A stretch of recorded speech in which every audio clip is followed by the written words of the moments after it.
What's growing on, gardeners? March is here, the biggest and best month in all of seed starting, and on today's video I'm going to share with you an absolutely incredible 48 crops you can plant from seed right now. Let's make this the biggest, best gardening year ever. If you're new to the channel, please subscribe, hit the bell for notifications, and check out my Amazon store and Spreadshop links in the video description for everything I use in my garden and awesome custom apparel and gear. As a point of reference, I live on the southeastern coast of North Carolina, Zone 8B. But to be clear, hardiness zones have nothing to do with annual vegetable gardens. We plant our annual vegetable gardens based on last frost dates and average temperatures. I mean, I live in the same hardiness zone as Seattle, and our climates couldn't be any more different. I have broken everything in this video down for you, so you will be able to figure out your planting dates based on your unique location. I have structured the crops in this video to make it very easy for you to follow. The first half of this video will be crops that grow best from transplant, where you start the seeds indoors and then you transplant them out into your vegetable garden. The other half are crops that do best when you direct sow them out into your garden. For your convenience, I will place direct links to many of the seeds that I feature in this video down in the video description. I will also place direct links to many of the products that I feature or mention in this video as well. Crops 1 through 6 are the king of the summer garden. That includes your nightshades and basil. So your nightshades include eggplant, peppers, tomatoes, tomatillos, and ground cherries, and I added basil in with the nightshades because it enjoys similar indoor and outdoor conditions, and they make perfect companion plants for your nightshades. March is when growers that have a last frost date of May 1st or later will be starting their nightshade transplants indoors. Here is a rough schedule given common last frost dates. For a last frost date of May 1st, sow between March 1st and March 15th. For a last frost date of May 15th, sow between March 15th and April 1st. And for a last frost date of May 31st, sow between April 1st and April 15th. These transplants take 6 to 8 weeks to reach maturity after sowing seeds indoors. If you have a last frost date in April or earlier, you need to get a move on because you are already running behind schedule. So please, don't delay. My last frost date is about April 1st, and all of my tomatoes, peppers, and eggplant have already germinated inside my office, and they are already working on establishing their first set of true leaves. To speed up germination, I strongly recommend investing in a seedling heat mat and a thermostat and setting your thermostat to 80 degrees Fahrenheit. It will not only increase your germination rates, but cut germination times nearly in half. Tomatoes will germinate in as little as 5 to 7 days, and peppers and eggplant will germinate in as little as 7 to 10 days on a seedling heat mat. Crops 7 through 8 are potatoes and sweet potatoes. Now, believe it or not, potatoes and sweet potatoes are entirely different species, and they are not related. Your potatoes are in the nightshade family, along with your tomatoes, peppers, and eggplants, whereas your sweet potatoes are actually a morning glory root. But despite their differences, March is when most of us will need to prepare both of them for planting. Now, both potatoes and sweet potatoes are highly vulnerable to frost and freeze, so vegetation cannot emerge until after your last frost date. However, potatoes need to be sprouted in advance of planting, and since you bury them 6 inches underground, they actually take about 2 to 3 weeks before the vegetation breaks through the surface. So that is why you actually plant them 2 to 3 weeks before your last frost date. So get yourself some seed potatoes or organic potatoes at the grocery store now and set them out on your countertop to begin sprouting. Then plant them 2 to 3 weeks before your last frost. I plant mine about March 15th because my last frost date is about April 1st, so be sure you do the math for your own unique climate. Sweet potatoes are a totally different process. We do not plant the sweet potatoes themselves. We actually root them in potting mix until they sprout. Then the roots will send long green vines, and we clip the individual vine nodes. We call these vine nodes sweet potato slips. This process can take about 6 to 8 weeks for the potatoes to actually root and then produce the vines that we can clip off and plant. So we need to start slip formation now so we can plant them in late spring. I'll link to a video both above and down in the video description that will explain to you exactly how to do this. Crops 9 through 20 that you can start from seed now in March are your brassicas and your chicories. Your brassicas include bok choy, broccoli, Brussels sprouts, cabbage, cauliflower, collards, kale, kohlrabi, and mustard greens, and your chicories include endive, escarole, and radicchio. Last call, if you haven't started these transplants yet, you are running out of time unless you live in a place with very cool or short summers like, say, the coastal Pacific Northwest.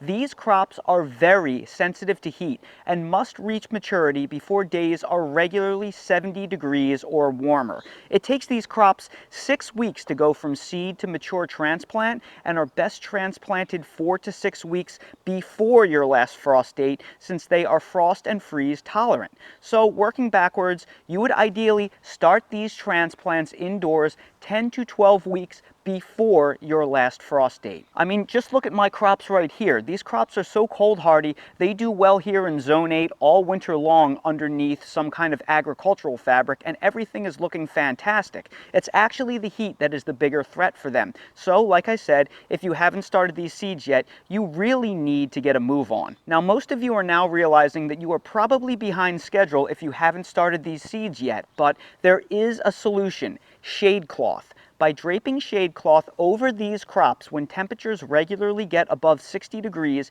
you can dramatically slow the bolting process, which is the process where they flower and go to seed, and it can give you more time to squeeze out your harvests. As a bonus, shade cloth will also keep insects off your plants. I'll place a link down in the video description to my favorite shade cloth that I personally use. I recommend 40% shade cloth for most gardeners for your all-purpose gardening needs. Crops 21 through 24 that you can start from seed in March are your cucurbit transplants, and that includes cucumbers, squashes, including zucchini and pumpkins, melons, and gourds. A common error new gardeners make is they plant their cucurbit seeds at the same time that they plant their tomatoes and peppers. Big mistake. Not only do these plants require warmer nights, but they reach maturity and they are ready for transplant in only half the time. Your tomatoes and peppers are subtropical plants, and they can tolerate brief dips to 40 degrees at night as long as the temperature warms back up during the day without much stress. So it's okay to plant your tomatoes and peppers and eggplants out into your garden as soon as your frost and freeze threat have passed. But your cucurbits are tropical vines, and they become sickly if they are exposed to temperatures cooler than 50 degrees.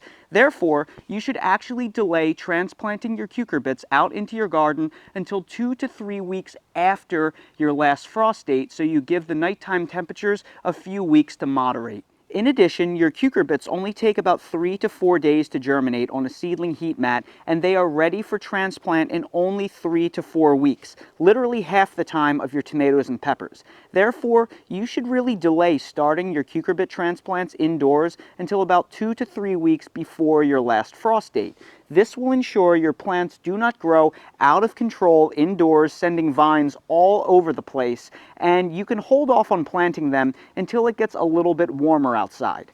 Warning, some gardeners like to direct sow their cucurbits. This is fine as a second wave crop once temperatures are permanently warm for the summer, but your first crop should be started indoors from transplant to get you a jump start on the season. Your cucurbit plants do not live very long once they start producing, so it is best to plant several waves of cucurbits out into your garden throughout the summer. Here in North Carolina, I average 4 plantings of cucumbers and squash every year. Don't try to keep your cucurbit vines alive all summer. It's pointless. Just replace them. Crop number 25 that you can start from seed in March are your warm season lettuces like your romaine types. Romaine lettuces are actually not very frost tolerant, and they prefer warmer temperatures. They are best started indoors as transplants and transplanted out into your garden at or slightly before your last frost date. They should be covered if there is any chance of frost or freeze. Romaine lettuces and other larger heading lettuces like a good amount of space to grow, and you should give them about 1 square foot of space per head. They should be harvested before temperatures get into the upper 70s or 80s, because hot temperatures can make them bitter and bolt on you, which means to flower and go to seed. Now, if you live in a place with mild summers, you can actually direct sow your romaine, and then you can install shade cloth overhead for a long harvest window. But if you're like me and you live in a place where your springs tend to go from cool to hot very quickly, I find that starting transplants helps you thread that needle to get beautiful lettuce heads in our very brief, warm, and comfortable weather season. Crops 26 and 27 that you can start from seed in March are leeks and bunching onions. Your leeks and bunching onions, also known as spring onions or green onions, can be grown year-round in almost any climate. Not only are mature plants hardy to close to 0 degrees Fahrenheit, but they also tolerate heat pretty well since they are biennials with an 18 to 24 month lifespan. I grow these crops 365 days a year, and I always have rows of each at different levels of maturity for a constant successive harvest. The key to success is to start them indoors as transplants because the seeds are very tiny and they germinate close to the surface with only about 1/8 of an inch of soil cover. So they are very prone to washing away in heavy rain when you sow them directly into your garden. So I recommend starting a 6-pack of them every 4 to 6 weeks to keep the harvest going all year round.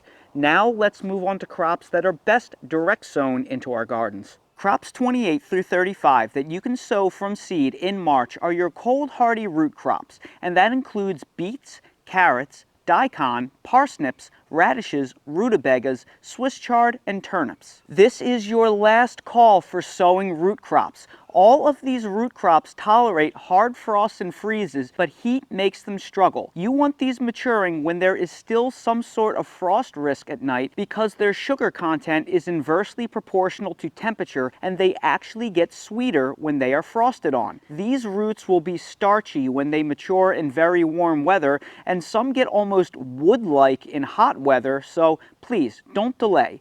Root crops do not like having their roots disturbed and do very poorly when transplanted. The best way to grow all of these is by directly sowing them. Now you may notice that I snuck Swiss chard on this list, which is a brassica and not really a root crop, but the seeds and greens are almost identical to beets, and they like being direct sown in the same way, and they enjoy almost identical conditions as beets, except they are even more tolerant of cold and heat. I strongly recommend you install shade cloth over these plants when temperatures start getting warm, like 70 degrees or warmer. Protecting these crops from heat will improve their quality. Another strategy is to actually sow these crops in shade for a summer harvest. They will take longer to reach maturity when they're grown in shade, but this will extend your summer harvest window. Crops 36 through 41 are your direct sow leafy greens, and that includes arugula, also known as rocket, leaf lettuces, mizuna, sorrel, spinach, and rapini, also known as broccoli rabe. All of these crops are very sensitive to warm summer temperatures and they bolt easily. However, all of these plants have a short days to maturity, which gives you some flexibility to sow these plants directly. If you plant these things in early March, many of them should be ready for harvest in April, and some like arugula will be ready for harvest in only a matter of a few weeks. I like sowing these things in tight rows and harvesting them in a cut and come again style, where I come outside with a pair of scissors and I harvest the largest leaves when I want. Then I give the plants some nitrogen-based fertilizers so they grow back and they keep producing more leaves. This is another example of crops that will benefit highly from the use of shade cloth to extend your harvest and keep them productive longer. Crop number 42 is peas, and that includes shelling peas, snap peas, and snow peas. Peas are one of the easiest things to grow because they have almost no insect pests, they have little risk for disease, they never need sprays, and they require minimal fertilizer. But timing your peas is the real challenge. Peas are a crop where you have to thread the needle in growing.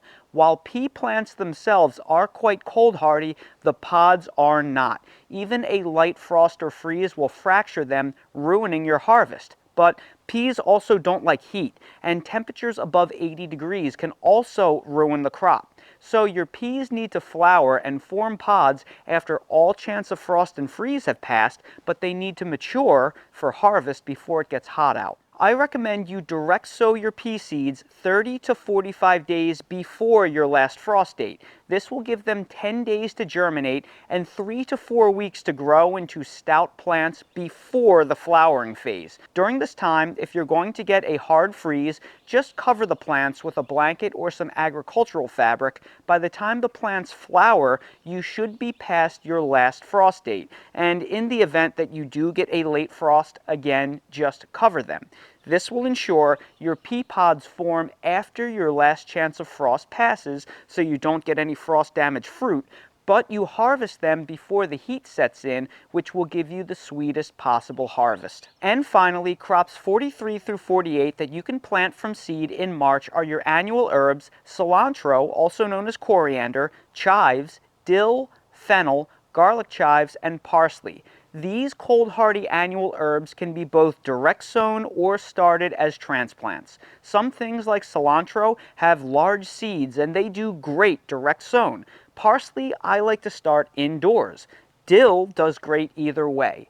The key to success is to get them outdoors into your garden when the weather is still cool and crisp, because the hot weather is what actually causes the problems. Cilantro, for example, can tolerate cold all the way down to 10 degrees Fahrenheit, but weather warmer than 65 degrees will cause it to flower and go to seed, so you need to get that out into your garden as soon as possible. The other herbs that I mentioned are more tolerant of the warmth, but they all start to have problems when temperatures regularly get above 75 to 80 degrees Fahrenheit. These herbs will actually do well planted in shade during the summer, and of course they will all benefit highly from shade cloth to protect it from warm weather. Many gardeners, such as myself, grow these annual herbs all year long by using sun and shade to their advantage depending on the time of year. I plant two distinct herb gardens, a full sun winter herb garden and a shady summer herb garden. I plant my annual herbs in full sun in the fall, since they can take the cold out in the open, and then I plant a second round of the annual herbs in the spring in a shady place to protect them against the summer heat. Little tactics like this can have you harvesting these herbs all year long. And that right there is an incredible 48 plants that you can start from seed right now in March. So everybody, I sure hope you found this video helpful. If you did, please make sure to hit that like button, subscribe to the channel, and please ring that notification bell so you're notified when I release more videos like these. I know there was a ton of information in this video, so if you have any questions about these crops, please ask them down in the comments below, and I will do my best to address them. Once again, for any of the choice seed varieties or any of the products that I featured in this video, I will place direct links to all of them down in the video description for your convenience. For everything I use in real life to grow my vegetables, I will place down in my video description in the Amazon storefront link. So expand the video description, click on the Amazon storefront link, and you'll see everything I use in real life. And while you're down there, please check out my spread shop for custom merch if you want to support the channel. Thank you all so much for watching, and I hope to see all of you again on the next video. Dale is really excited because we are about to go on our walk, but it is the coldest day of the year. So I think we need to put on Dale's hood. He's got a little hood back here. Let's try to get... Dale, can you sit? Okay, let's try to get this hood on this hoodlum. Okay, I think I got the hood on. Dale, you look like Slim Shady. I'm gonna start calling you Slim Daly. You look ridiculous. He's so mad at me. Okay, alright. Let's go for our walk, buddy.